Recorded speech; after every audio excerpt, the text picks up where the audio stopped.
it is also true that before that, even NBS was stopped from covering, Next Media broadly was barred, like you say, from covering again the president and some specific state functions for reasons not known to me.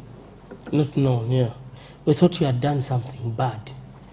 Yeah. No, because you see, when you tell me I should not come to your show, Yeah. you give me a reason. Yeah, but they've not been given any reason. When you do not give me a reason, you say, I've heard the principal press secretary of the president say it was the personal choice of the president to say, I do not want to see journalists from the nation media. And he's right to do so, isn't It is in out. his You own can even capacity? check it on Isn't your, on your No, X. he has no right. He's a public servant So you who is subject to to the media, because we need information from him. yes. So, and how can we access it? So, in other words, you're telling us watch a particular media station, but also citizens have a right to information, and they can only get that right.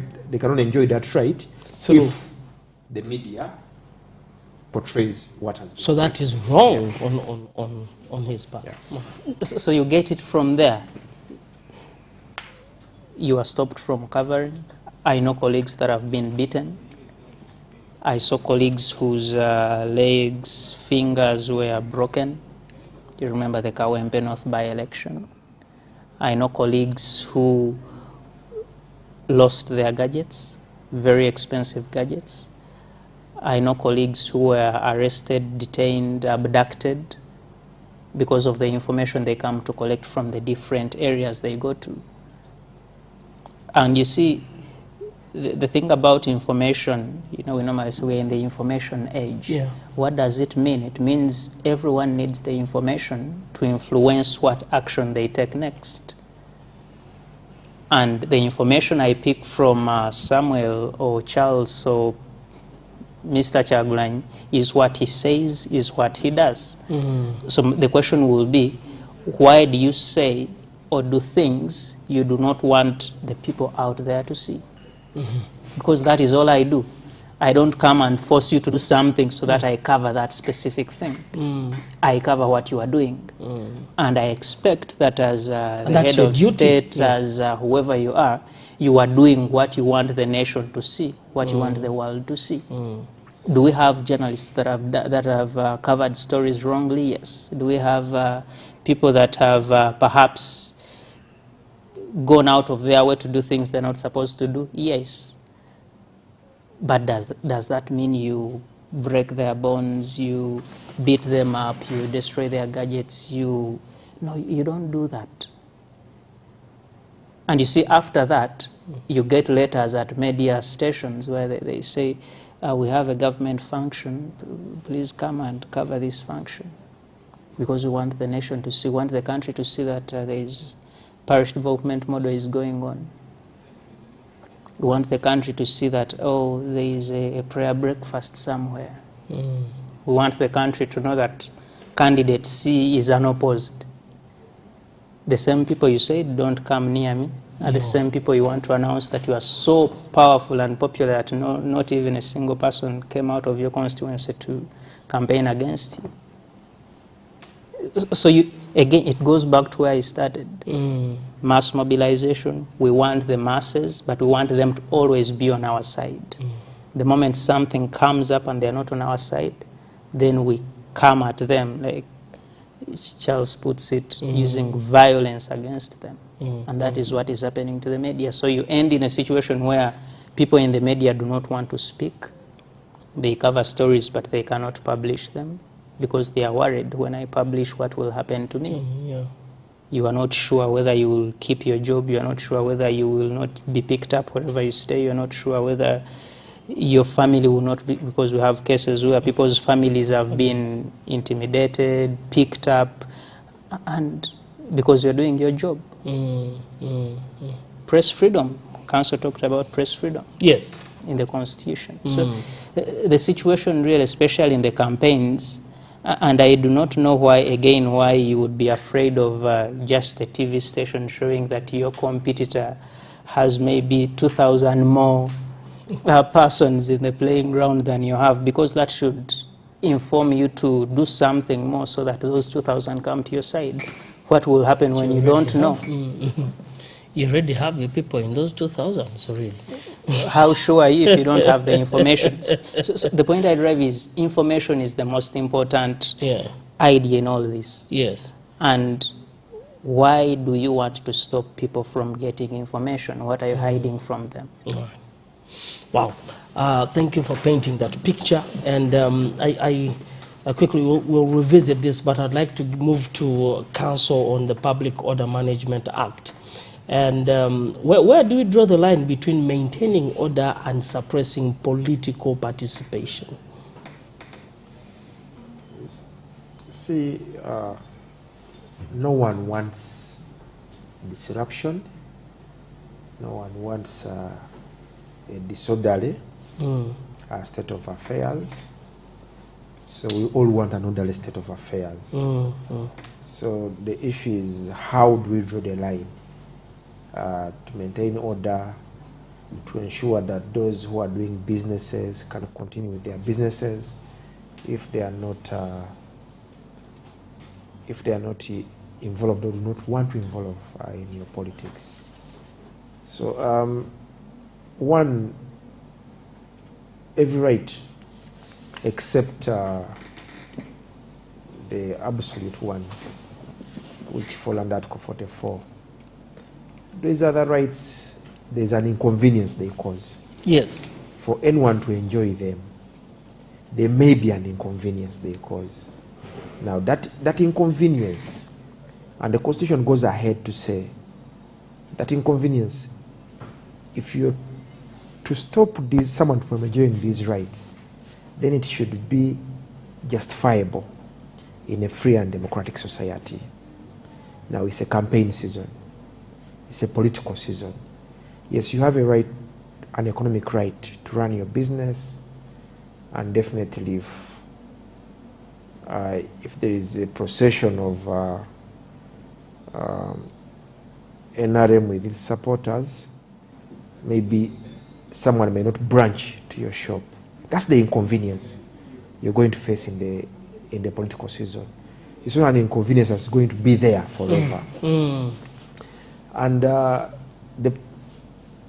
with public order, I think the challenge we have with our state institutions is the belief that they have the right to authorize public gatherings.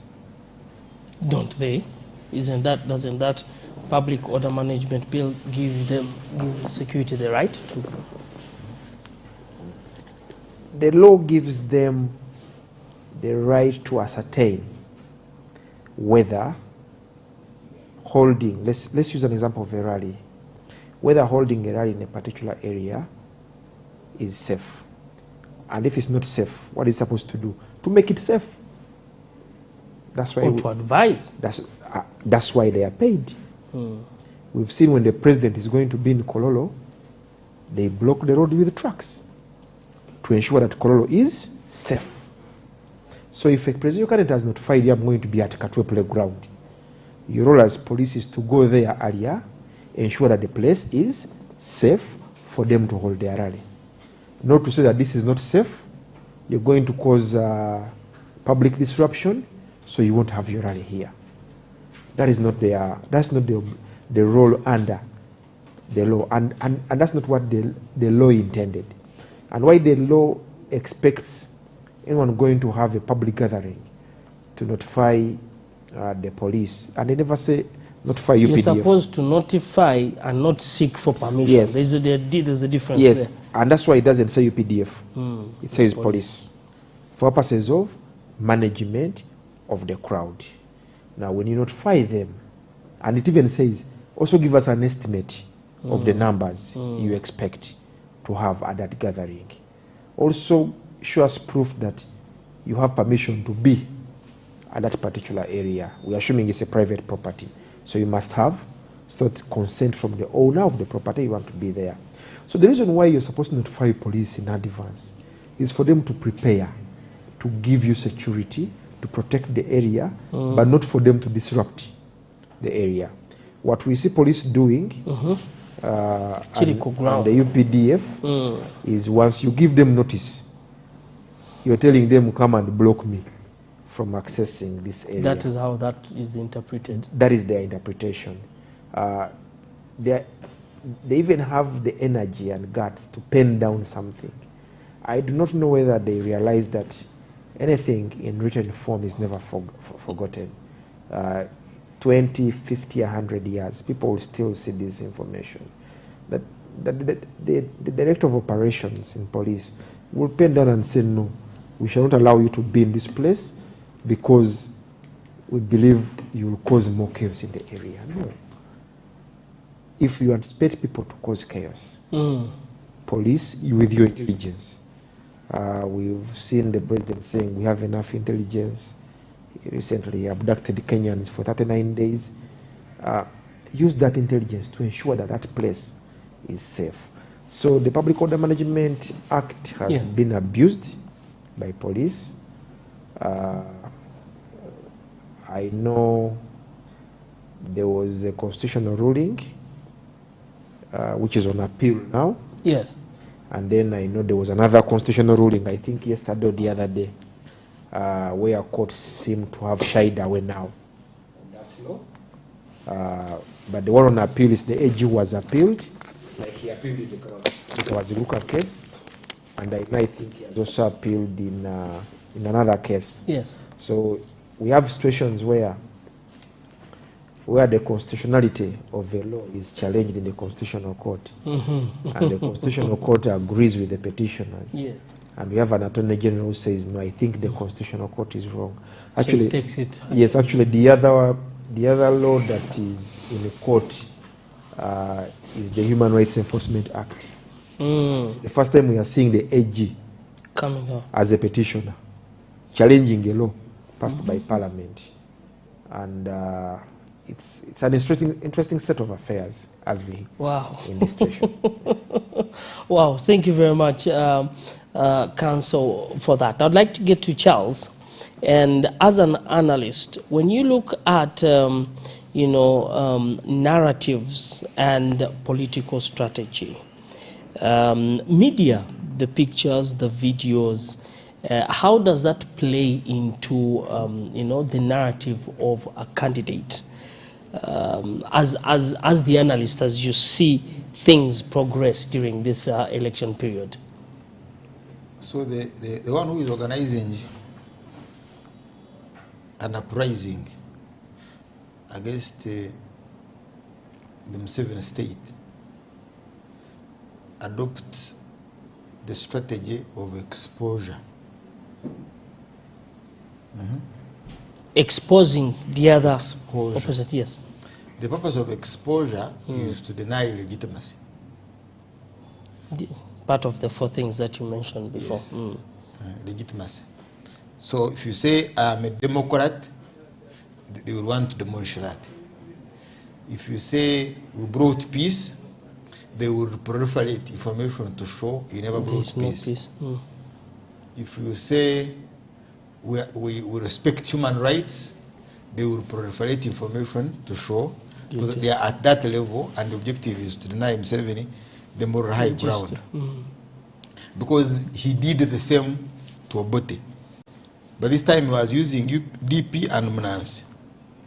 So Mnansi would be highlighting abuse of human rights in the Ruwero War Triangle, but facilitating NRA. So there is nowhere you will find Mnansi saying NRA killed people. So, but when the state, the state by the state, I mean you see, you can battle Trump and remove Trump. The USA state is not under threat. The state still remains as a state. Yeah, but you now can't change the president in Tanzania without changing the state. Yes, Chama cha Mapinduzi is fused with the state. I am yet to see in South Africa, because in South Africa now we have an alliance between the ANC and Apartheid. For the Apartheid, which is still in control, ensures the ANC is not brought down for fear of an uprising of radicals. But in Kenya, it's now impossible to remove the state. Literally impossible. Because there are other third-party interests. Yes. You have an American base, you have French interests, you have the British interests. So they will always come in and negotiate the existence of a government in relation to the popular uprising. So you cannot march and occupy State House and then you say Ruto has collapsed. By the way, you may not even have a coup. Say, I don't think. But as we speak right now, a few hours ago, Guinea-Bissau has fallen. Yes. We've been following that. They held elections. Yes. They waited for elections to be over, and they have removed the president. You get? It's not that the army didn't have capacity to remove the president before elections. They just waited. They wait to use elections as a justification for the coup. Now, so when there is that threat, if like Mr. Museveni had seen that threat, it does not matter where that threat came from. Yes. You will talk about your human rights later. And there is no force he may not confront when the state is threatened, when he is threatened. I will give you the example. Mr. Museveni went into a direct confrontation with Mengo and the Kabaka during elections. Well, a few months to elections. Yes, a few days. Yes. After a few days. After a few days after, yes. Two. It was not after. 2011. Yes. You were towards the elections. And he stopped him from going to Kayunga. There were riots, fine. But he did it. So he would say he would have let him go to Kayunga, etc., because he was fearing the election. No. He took him on. Now, later, Mengo and Stroke the Kabaka, they started mass mobilization in what they called Tabamiruka. Uganda Tabamiruka. You remember? And the one was held in Hotel Africana. It is that of Hotel Africana where the NRA arrested Namboze, Segona, and Mr. Peter Maiga and charged them with treason.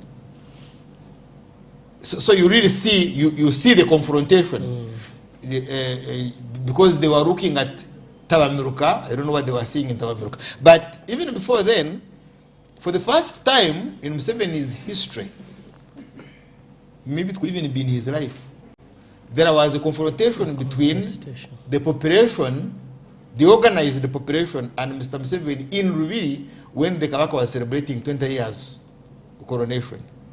And the one who charged the population was Mpuga. Not Chagulan. Mpuga. Because Mpuga was invited to talk. That time was MP Masaka. And the population was charging on Mr. Museveni, who was the chief guest. Wow. Even when the Kabaka was there. And the Katikiru came to calm it down. Then the Kabaka moved with the president out. So I wouldn't be surprised to see what Mpuga is going through in Masaka. And the same is with Segona, because they are the same. You see, you can't run an analysis of the Anti-Museveni force and how he handles it without when you confine yourself to 5 years or 10. No, you have to look. You need to look at the whole. Yes. Now, this takes me to journalists. Okay. If at the time when the population was charging on Mr. Museveni in Mengo, and the decision was taken to smash them, the first group you shoot down are journalists. Because they'll proliferate the story. Because they will proliferate the story when you are doing the counter operations. So, first and foremost, I've already alerted people, and let me take this opportunity to do it again. If you see a patrol unit which is beyond a fighting patrol, they are patrols, like you see these 9-9s, you see, they are called patrols. Yes. Or you can see a section of 10 soldiers walking around. It's a patrol. But it may not be a fighting patrol. What might that be? If it's a smaller unit of like 10, in case of any problem, it will withdraw to base quickly. It can be police unit, it can be what you call its base. But a fighting patrol will fight and hold ground, waiting for reinforcements. Or will fight and take intelligence that has picked on ground. Because that means the threat is bigger.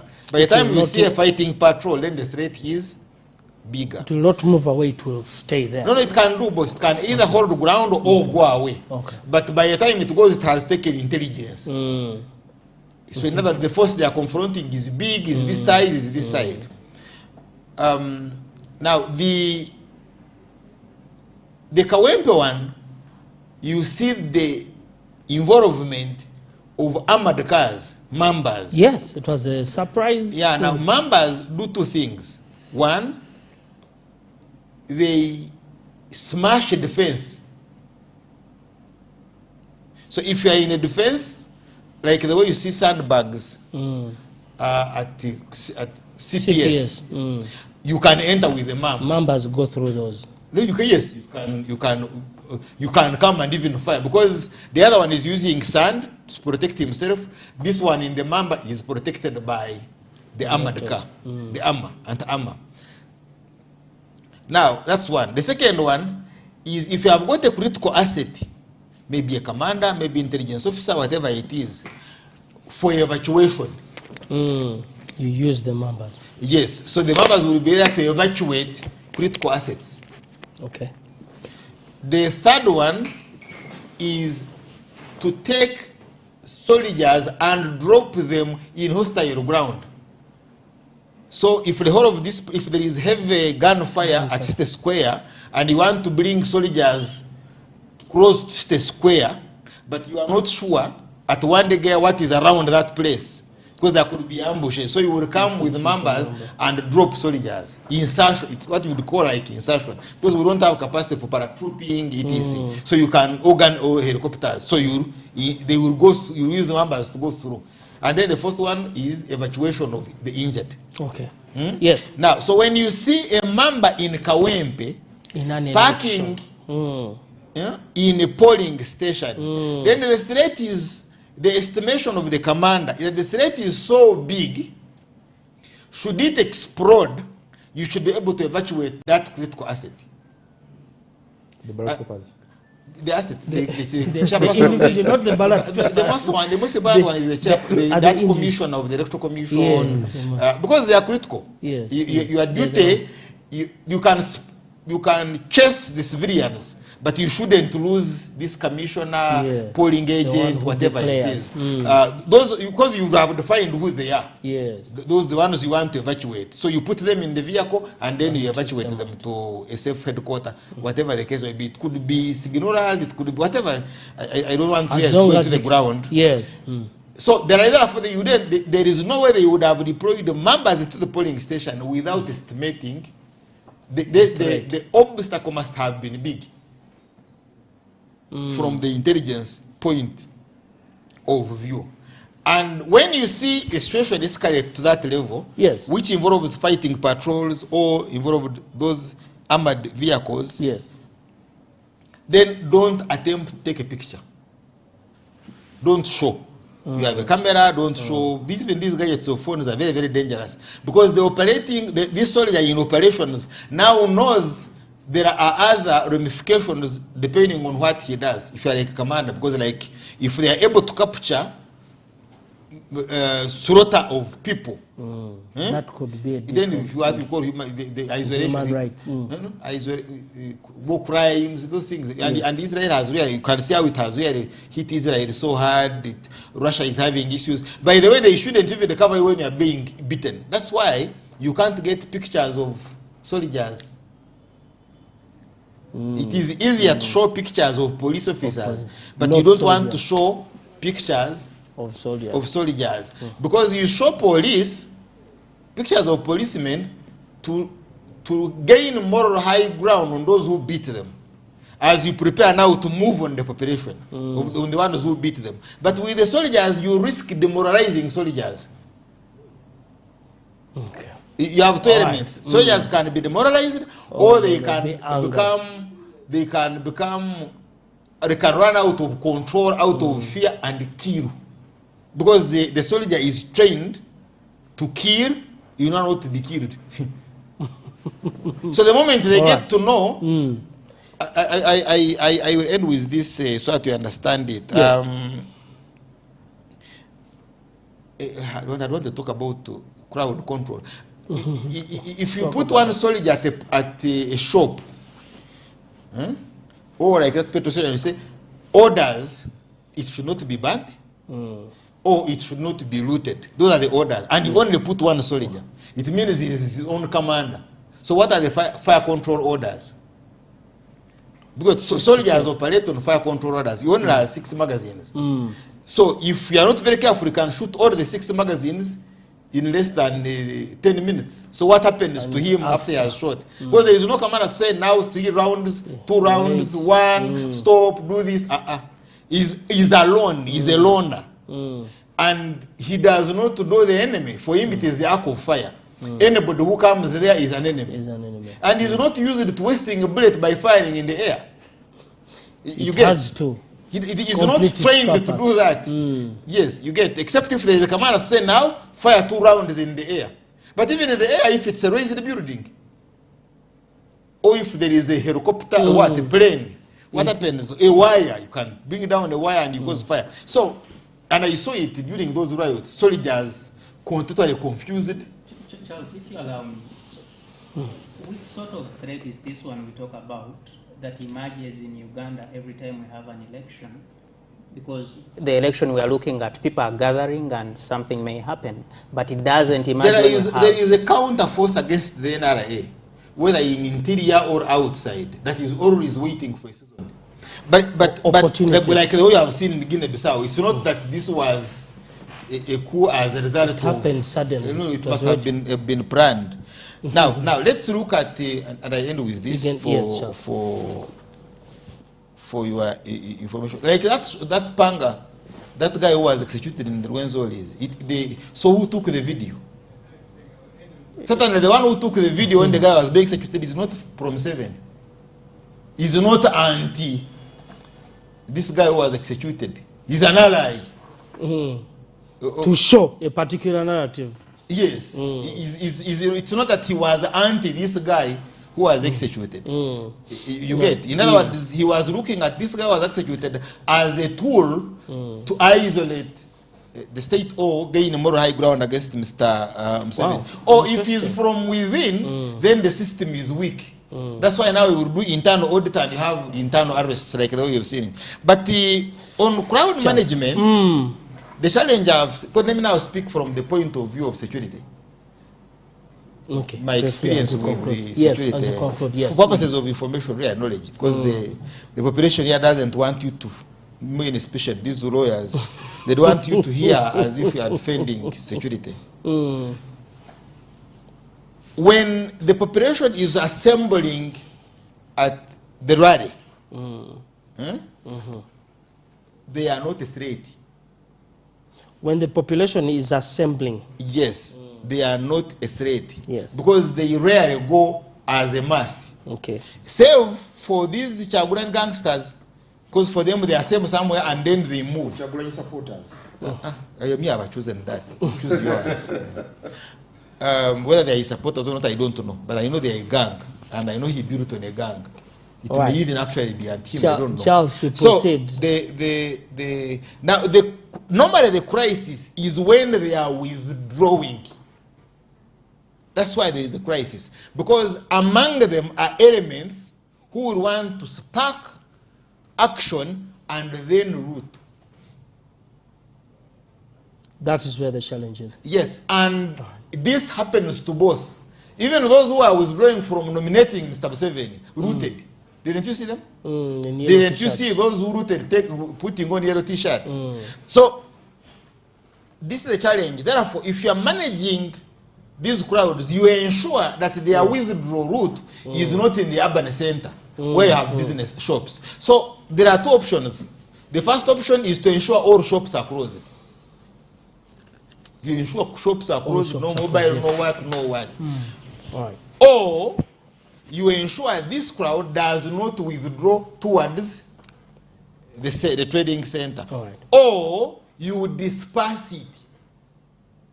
As soon as they start withdrawing, you disperse them with tear gas, so that they withdraw on the run, because there they are easier to hit. If the other guy now comes in, it is easier to isolate that guy who is going to root and bring him down. But if it's a huge mass and it's withdrawing, they will enter supermarket and take everything. I forget about the destruction of property, because I have been a victim before. I lost my side mirror. You saw it. I don't know, you remember, you saw my side mirror. It cost me 300,000 shillings minus the time it took me to fix it. But I was at Antonio, and within no time these guys were snatching phones. Charles, we need to hear. The withdrawing crowd. Because you cannot hit it, you cannot move on them, because they have a withdrawal route into a huge group of people. Thank you. I'm not suggesting that all the group. They are sub just. Yeah, but it is easier for this to operate within these Thank groups. you. Thank you very much, Charles. A lot has been said. Council and Philip, a lot has been said. But we are now at the tail end of our conversation. And I know we even didn't talk about the arbitrary arrests and all. There's a lot that we left out. But Council, what is your message for the people who are watching, but also for people during this highly emotive season? Thank you so much. One, of course, to me, the message to people who are watching is one, keep peace. Do not provoke these power-hungry security officers, because when you provoke them, you're giving them an opportunity to now exercise their power. Yes. And I think at times these people lack where to exercise their power from. So when they come to the vulnerable, that's where they want to fully exercise it. So do not provoke them. But nonetheless, exercise your rights, exercise your civic rights, do attend rallies, get to know what each candidate is actually offering. Yeah.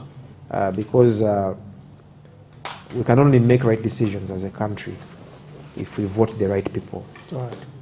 In all these leadership positions, not necessarily people who, as they were one time described, of people who will sleep and can only wake up to raise their hands or to say yeah, and they vote.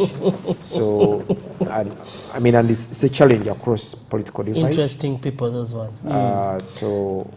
But if we to spare time, listen Yes. to the candidates, Yes. to see what they are offering, then it can enable us to make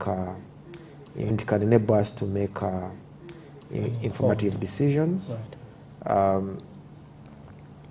And let's keep an eye for each other. We appreciate the journalists who are not from the mainstream media. This Devon is a journalist. So it's as simple as capturing a moment, spread it out there, then we shall get to know the excesses that happen. Otherwise, we'll never have known the excesses of journalists being beaten in Kawempe. Yes. It's not journalists who reported that they were being beaten.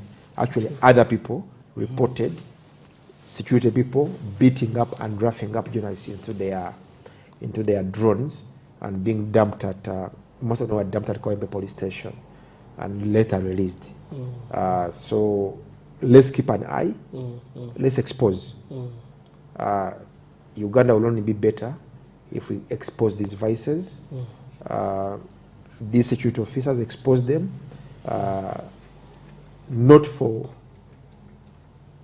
the wrong reasons, Yes. but expose them when they are doing something wrong, Right. so that we can know who is doing what is wrong. Okay. And the law gives us the latitude.